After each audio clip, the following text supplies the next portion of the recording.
Start more US based ఈ learning platform. మీరు కూడా స్లాట్ బుక్ చేసుకోవాలంటే ఈ నెంబర్కి కాల్ చేయండి.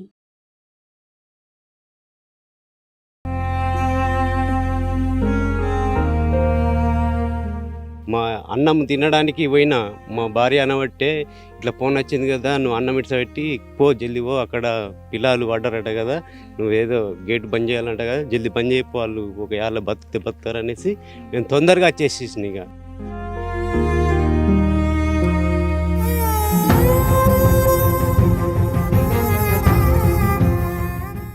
వాళ్ళు అలా పోయినరు, వచ్చేసిండ్రు. ముగ్గురు పాపం ఎవరు కూడా బతకకుండా 3 డెడ్ బాడీలే దొరికినాయి. శ్రీరామ్ సాగర్ ప్రాజెక్ట్ లక్ష్మీ కెనాల్ కాడున్న మనం మార్నింగ్ నుంచి చూస్తున్నాం ఇన్సిడెంట్. తండా దగ్గర చూస్తుంటే ఆ తల్లుల శోకాలు మనం చూసినాం. ఇక పిల్లలు ప్రాణాలు కోల్పోయిన ప్లేస్ స్పాట్ ఇక్కడనే. ఒక్కసారి ఇక్కడ మనకు ఆపరేటర్స్ ఉన్నారు, ఒకసారి వాళ్ళతో మాట్లాడదాం. ఎందుకంటే నిన్న జరిగిన ఇన్సిడెంట్ కళ్ళారా చూసిండ్రు, ఆ సర్చ్ ఆపరేషన్ కూడా వీళ్ళు చూసిన జరిగింది. ఒక్కసారి మనం కెనాల్ వైపు మనం చూస్తుంటే ఎక్కడైతే మనకి ఆ చెట్టు దట్టమైన చెట్లు రాళ్ళు ఏవైతే ఉన్నాయో, సో ఆ రాళ్ళ దగ్గర పిల్లలు కారు ఆపుకోవడం ఉన్నారు. సో పిల్లలు అని ప్రతిసారి నేను ఎందుకు ప్రస్తావిస్తున్నానంటే వాళ్ళందరూ కూడా మైనర్లే, కనీసం ఒక్కరికి కూడా 18 ఏళ్ళు నిండని వాళ్ళు. సో వాళ్ళు అసలు కారు ఎట్లా ఎంగేజ్ చేసుకున్నారు అనేది అందరికి ఒక ప్రశ్నార్థకం, ఒక క్వశ్చన్. 6 మంది 1000 రూపాయలు చందాలు వేసుకొని మరి ఒక కార్ని రెంట్కి తీసుకొని రావడం. ఇదే రూట్ నుంచి ముందుకెళ్తే డౌన్ దిగడానికి రూట్ ఉంటుంది, సో అటు నుంచి తీసుకొని వచ్చి ఆ కార్ అక్కడ పెట్టుకోవడం, తర్వాత సరదా కోసం అని కొద్దిసేపు ఈత చేయడం, తర్వాత వాళ్ళకి ఏం ఆలోచన వచ్చిందో తెలియదు. కానీ నిన్న జరిగిన సంఘటన ఏంది అనేది ఒకసారి ఇక్కడ ఉండే ఆపరేటర్తో మనం మాట్లాడదాం. అన్న, సో ఇక్కడ ఆపరేటర్గా ఎన్ని సంవత్సరాలకి వెళ్ళి చూస్తున్నారు? మేము ఇక్కడికైతే మాకు వేరే కాడికి ట్రాన్స్ఫర్ చేసి ఒక 3 years అవుతుంది మేము వచ్చి. సో చిన్న పోరగాళ్ళు అసలు చెప్పినా ఇంటారా? మీరు బెదిరించినా ఇంటుంటారా? అసలు విన్నారు. కానీ కాకపోతే నిన్న కరెంట్ లేకపోవడంతో పాపం వాళ్ళకు కూడా చాలా ఇబ్బంది. వాళ్ళు కూడా కొంతమంది మాకు 5-6 మంది హెల్ప్ చేసిండ్రు. మాకు హ్యాండిల్ కొట్టి డోర్లు దించుకొని నీళ్ళు స్టాప్ అయిన తర్వాత వాళ్ళు పోలీసులు కూడా చాలా సాయం చేసిండ్రు. వేరే వాళ్ళు కూడా వచ్చేసిండ్రు. ఇక్కడ లోపల దిగి ఆ తెప్పలు వేసుకొని ఆ పాతాల గైరి అది వేసుకొని దాంతో చేసి ఒకటి సాయంత్రం 4:30 వరకు కంప్లీట్ 3 డెడ్ బాడీ దొరికినాయి. సో నిన్న మీరు ఇదే టైంకి వచ్చినప్పుడు పిల్లలు కనిపించరా అక్కడ? కారు కావచ్చు, ఫోన్లు చేసిండ్రండి, మాకు తెలియదు. మేము ఆల్రెడీ మా డ్యూటీలో మేము ఉన్నాము. ఇంటికి పోయి లంచ్ చేసుకొని వద్దామన్న టైంకి మాకు ఫోన్ చేస్తుండో తినకు ఫోన్ చేసిండ్రు. కీస్ మా దగ్గర ఉంటాయి కదా, బాక్స్ దానిలో హ్యాండిల్ ఉంటుంది, పవర్ లేదు కదా, ట్రాన్స్ఫర్ ఒకటి ఫెయిల్ అయిపోయింది. దానికోసం అంటే మేము పరిగెత్తుకొచ్చేసి మళ్ళీ హ్యాండిల్ కొట్టే వరకు అలా ఇద్దరితో మాకేదవుతుంది. ఆల్రెడీ మేము కూడా ఏజ్ బార్ అయిపోయినాం కదా, పాపం వాళ్ళు కూడా హెల్ప్ చేసిండ్రు. ఒక 5-6 వచ్చిండ్రు, హెల్ప్ చేసిండ్రు, హ్యాండిల్ కొట్టినాం. కొట్టిది అన్నట్టు మాకు అదే ఖచ్చితంగా 2-2.5 గంటల టైం తీసుకున్నది. పాప పోలీసులు కూడా వాళ్ళు పిలిచిండ్రు, కొద్దిగా హెల్ప్ చేయాలని కూడా చెప్పారు వాళ్ళు కూడా. అంతే అది చేసిన తర్వాత దాంతో డోర్లు కంప్లీట్ దించుకున్నాక వాటర్ క్లోజ్ అయినాక అప్పుడు వాళ్ళు దాంట్లో దిగి తీసేసిండ్రు. అట్లా జరిగింది. ఒక పిల్లవాడు అక్కడనే దిగి తీసిండు. ఇక తీయగానే ఇంకా ఒక అర్ధగంట అయినాక మళ్ళీ ఇంకొక పిల్లాడు దొరికిండు అక్కడ. అది పాతాల గడిగా అనేసి తాడు కట్టేస్తే అది డ్రాయర్ ఉంటుంది పిల్లలకు, ఆ డ్రాయర్ తాకి పైకి లేచిండు. మళ్ళా ఇంకొక పిల్లాడు ఒక గంట అయినాక మళ్ళా తర్వాత ఆ పిల్లాడు అక్కడనే దొరికిండు. 3 ఒకరి దగ్గరనే దొరికిండు. అయితే మేము సడన్గా మొత్తము మా సారు ఫోన్ చేసి ఇక ఇట్లా పడ్డారు అనగానే మొత్తం బంద్ చేసినాం. ఇక తర్వాత అక్కడ దిగి వాళ్ళు తీసేసిండ్రు. 5 అయింది, 5 గంటలకు మొత్తం పూర్తిగా అయిపోయింది. పిల్లలు తీసి బయటికి తిండి తిప్పలు లేకుండా పనిచేసినాం మేము కూడా.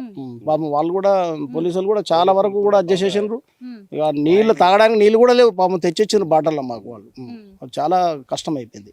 ఇప్పుడు నిన్న పొరగాలని చూసినట్టున్నారు, కారు ఏడా అక్కడనే నన్ను పెట్టి ఈ ప్లేస్ లో ఆపిండ్రమ్మా, ఆ ప్లేస్ లో ఆపిండ్రు. వాళ్ళే ఒకడు స్నానం చేసినట్టు ఆల్రెడీ, మళ్ళీ ఇద్దరు నీళ్ళు ఇటు ఫ్రెష్ ఉన్నాయి ఇటు వద్దామని వచ్చిండ్రట.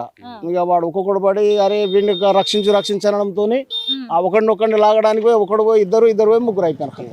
ముగ్గురు ఖతం అయిపోయారు. 4 కూడా పోయే సూచన ఉండేనట, కానీ వాడు కాలు పట్టుకొని వాడు కూడా తీసుకొని బయటకు వచ్చేసిండు. ఆ పిల్లాడే చెప్పిండు పలానా జాగాలో పడ్డరు అని, లేకపోతే మనకు కూడా ఎవరికి కూడా తెలియదు. సో పిల్లలు చూస్తుంటే ఎట్లుండే, పెద్దోళ్ళ చిన్న పిల్లల? ఉంటుందండి, ఒక 20 years లోపే ఉంటారు, 18 years 17 years ఆ లోపే ఉంటారు అంతే. అసలు కాకుండా బుడ్డ పొరగాలు కారు తీసుకొని వచ్చారు. ఎవరైనా పెద్దోళ్ళు ఉండేనా కారు నడపడానికి? ఎవరైనా కనిపించారు? వాళ్ళు శివరాత్రి సందర్భంగా మన స్నానాల కోసం వచ్చిండ్రు. పెద్దవాళ్ళు కూడా ఉన్నారు, కానీ ఈడ స్నానాలు చేసినప్పుడు వీళ్ళు ఉన్నారు. ఇక వాళ్ళు వెనకే ఉన్నారు. ఇక వాళ్ళు పడిపోయిన తర్వాత మిగతా వాళ్ళంతా జమ అయిపోయారు, వచ్చేసిండ్రు వాళ్ళు. ఇక్కడ మీరు ఆపరేటింగ్ వర్క్ చేస్తూ ఉంటారు, ఎవరైనా పోరగాళ్ళు ఇట్లా ఆడుతుడు ఈడ అట్లా ఇట్లా చేస్తుంటే బెదిరిస్తుంటుంటారా? బెదిరిస్తే ఇంటరా? ఇప్పుడు మా డ్యూటీలో ఉన్నామండి. ఇప్పుడు మేము వచ్చి ఇప్పుడు ఆపరేట్ చేసుకుంటున్నాం. ఇప్పుడు మేము పోయిన తర్వాత ఎవరు వచ్చి మేము చూస్తున్నాం. మేము ఎప్పటికైతే ఉండం కదా, 24 hours ఉండం కదా, నైట్లో ఉండము. ఉన్న సీసీ కెమెరాలు ఉన్నాయి. ఇక ఏమన్నా ఉంటే దానిలో రికార్డుతోనే అది చేసుకోవచ్చు. ఇప్పుడు ఈ టైంలో వస్తే మేము బెదిరిస్తాము. మేము పోయిన తర్వాత వచ్చిన తర్వాత మేము ఏం చెప్పలేము కదా. ఇప్పుడు బెదిరించినప్పుడు అన్నా మీ ఏజ్ కి గౌరవం ఇచ్చిన పోరగాళ్ళు ఇంటరా? ఇక వినాలి, ఏదో చెప్పాలి వాళ్ళని బెదిరించి. ఇప్పుడు కూడా ఇద్దరు వచ్చారు చేపలు పట్ట వాళ్ళకి బెదిరించినాం. ఆయన వాళ్ళు వినకుండా పోయినరాకు ఇంకా ఉన్నారు లోపల. మరి పోలీస్ కంప్లైంట్ చేస్తాం రా బాబా అని అన్నాం. అంటే కూడా వాళ్ళు పట్టించుకుంటారు, కొందరు పట్టించుకోరు, కొందరు భయపడతారు, కొందరు వీళ్ళు ఎందుకు చెప్తాం అన్నట్టుగా పోతారు. అట్లా నడుస్తుంది. ఇప్పుడు ఇక్కడ మనం ఖాళీ నీళ్లు చూస్తుంటేనే ఇటువైపు వస్తున్నట్టు ఆ ప్రెజర్ అంతా కూడా అనిపిస్తుంది. అసలు ఈ ఏరియాలో ఇప్పుడు మెషిన్ ఏదైతుందో ఈ ఏరియాలో చేపలు పట్టుడు, దిగి ఆడుడు, స్నానాలు చేసుడు, అసలు ఈ ఏరియా అనువైనదా? డేంజర్ జోన్ కాదు. కానీ దీనికి ఏంటంటే వీళ్ళు పుష్కర్ ఘాట్ కోసం ఇది కట్టారు కదా, దీనికోసం స్నానాల కోసం వస్తారు రెగ్యులర్ గా. ఇక రావడంతో ఆ ప్రకారంగా వాళ్ళు వస్తూ పోతూ ఉంటారు. వాళ్ళు దానికి సేఫ్టీ అయితే ఏం లేదు కదా. కానీ కాకపోతే ఇది పెట్టకూడదు. ఇప్పుడు మా వర్క్ కోసం అంటే ఇప్పుడు మేము వస్తాం, మా గేట్ లేదు, ఆపరేట్ చేసుకుంటాం, వెళ్తాం మేము. అంటే ఇక మిగతాదంటే వాళ్ళని రానియకుండా ఏదైనా చేస్తే సేఫ్టీ పెట్టచ్చు, పెడితేనే బాగుంటుంది. కూరగాయలు కొందరు సేఫ్టీ ఉంటుంది. అట్లా సేఫ్టీ ఉంటేనే కరెక్ట్ అది. ఇప్పుడు నేను అంతా చిన్న చిన్న పిల్లలే, అసలు అని చూస్తే ఏమనిపించింది అన్న నీకు? ఎందుకంటే నీ సర్వీస్ చాలా బాధ అనిపించింది. ఆ పిల్లలను చూస్తే బాగా దుఃఖం వచ్చింది. వాళ్ళు చిన్న పిల్లలు అంటే 18-20 సంవత్సరాలు ఉంటాయి. పిల్లలు ఒక పిల్లని తీసిండ్రు, బయటికి తీయగానే నాకు చాలా బాధ అనిపించింది. పిల్లని మంచిగా తీసుకొచ్చి మళ్ళీ గడ్డకేసిండ్రు. మళ్ళీ ఇంకొక అర్ధగంట అయినాక మళ్ళీ ఇంకొక పిల్లాడు దొరికిండు. అట్లా మంచిగా మస్తు బాధ అనిపించింది. వాళ్ళందరూ పబ్లిక్ ఈడ పట్టాలేక అయిపోయిండ్రు. మస్తు చాలా బాధ అనిపించింది మేడం. ఆ ఏజ్ పిల్లలు మన ఇళ్ళలో కూడా ఉంటారు, మన చుట్టుపక్కలలో ఉంటారు.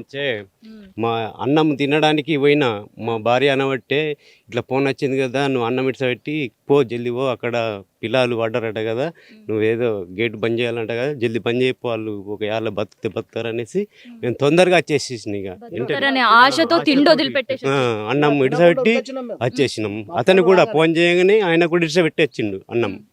అట్లా అయినా కానీ అక్కడ మాకు 5 గంటలకు మొత్తం గారు మన గుడ్డే బిస్కెట్లు తెప్పించి తినిపించి మనకు నీళ్ళు తాగిపించారు మాకు. అంటే మేము తినడానికి ముందు వరకు ఫోన్ రావడంతో, ఎందుకంటే పిల్లలు ఎవరి కడుపు ఎట్లా ఉంటుందో సాధ్యమైనంత ప్రయత్నం చేద్దాం.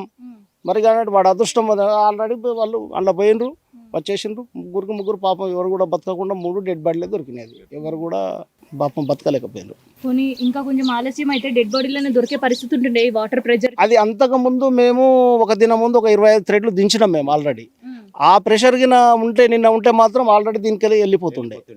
అది దించడంతో కొద్దిగా వాటర్ స్టోరేజ్ అయిపోయింది. ఇక నిన్న మేము మళ్ళీ హ్యాండిల్ కొట్టి మొత్తం కంప్లీట్ దించడంతో ఇంకా కంప్లీట్ స్టాప్ అయిపోయింది. స్టాప్ కావడంతో అవి దొరికినాయి. లేకపోతే ఆ ఫస్ట్ ఉన్న ప్రెషర్ ఉంటే మాత్రం వెళ్ళిపోతుండే. కూడా దొరకకపోయేది. కెనాల పడితే ఫరక్ పడదు. ఈ మధ్యలో ఇట్లా స్టక్అప్ అయిపోతే ఇంకా కష్టమవుతుంది. ఈ మధ్యలో దీన్ని ఎట్లా వస్తారు, కష్టమవుతుంది కదా. లోపలికి వెళ్ళవలసి వస్తుంది, మళ్ళీ అది కూడా ఇబ్బంది అవుతుండే కదా. ఇట్లా సరదాగా పిల్లలు చేసే ఆటలు లేదంటే సరదాగా ఎంజాయ్ చేసేది ఇంతమందిలో విషాదం నింపుతుంది. సో గానియా తండాలో చనిపోయిన 3 ప్రాణాలు కోల్పోయిన 3 పిల్లల పరిస్థితి అయితే ఇప్పుడు మనం విన్నాం కదా ఇక్కడ ఉంటే. సో ఇప్పటికైనా ఇక్కడికి వచ్చే సెక్యూరిటీని ఇక్కడ పెడితే సో ఇట్లాంటి ఇన్సిడెంట్ ఫర్దర్ కాకుండా ఉంటాయని అనుకుందాం. అండ్ చాలామంది భావన కూడా అది. ఎందుకంటే పిల్లలు కొంతమంది తెలిసి తెలియక లేదంటే ఎంజాయ్ చేద్దామని దీని డెప్త్ ఎంత ఉందో తెలియక అసలు శాండ్ చూసి ఓకే ఇది ఒక బీచ్ లాగుందో లేదంటే ఒడ్డు లాగుందో మంచిగా ఎంజాయ్ చేసిపోవచ్చు అని అనుకున్న వాళ్ళు ఇక్కడ గురికొచ్చుడు. తర్వాత ఇట్లాంటి విషాదం మనం చూస్తున్నాం ఇవాళ. సో ఇక్కడ ఉండే వాళ్ళు కూడా వాళ్ళని కాపాడే ప్రయత్నం, వాళ్ళకి ఒక్కసారి ఫోన్ చేయగానే మాకెందుకులే మెల్లగా పోదామని అనుకోలే, తినే పళ్ళెం తిండిని వదిలిపెట్టి మరి పిల్లల్ని కాపాడడానికి ఎక్కడికెళ్ళో ఊరుకొచ్చారు. కానీ ఆఖరికి పిల్లల్ని డెడ్ బాడీలు తీసి వాళ్ళ కుటుంబ సభ్యులకి అప్పచెప్పాల్సిన పరిస్థితి. సో ఎంతో బాధ అందరికీ కూడా. సో ఇట్లాంటి ఇన్సిడెంట్ మళ్ళోపారి ఇంకొకసారి జరగకుండా ఉండాలంటే ఇక్కడ పెట్రోలింగ్ నిరంతరం జరగాలి. కేవలం రాత్రిపూటే కాదు, ఉదయం టైం కూడా ఇక్కడ పెట్రోలింగ్ జరగాలి. అండ్ ఇక్కడ ఒక నిఘా ఉంటే తప్ప ఇట్లాంటి ఇన్సిడెంట్ మళ్ళా ఇక్కడ జరగకుండా ఉంటాయని అందరూ కోరుకుంటున్నారు. మనం కూడా అదే కోరుకుందాం.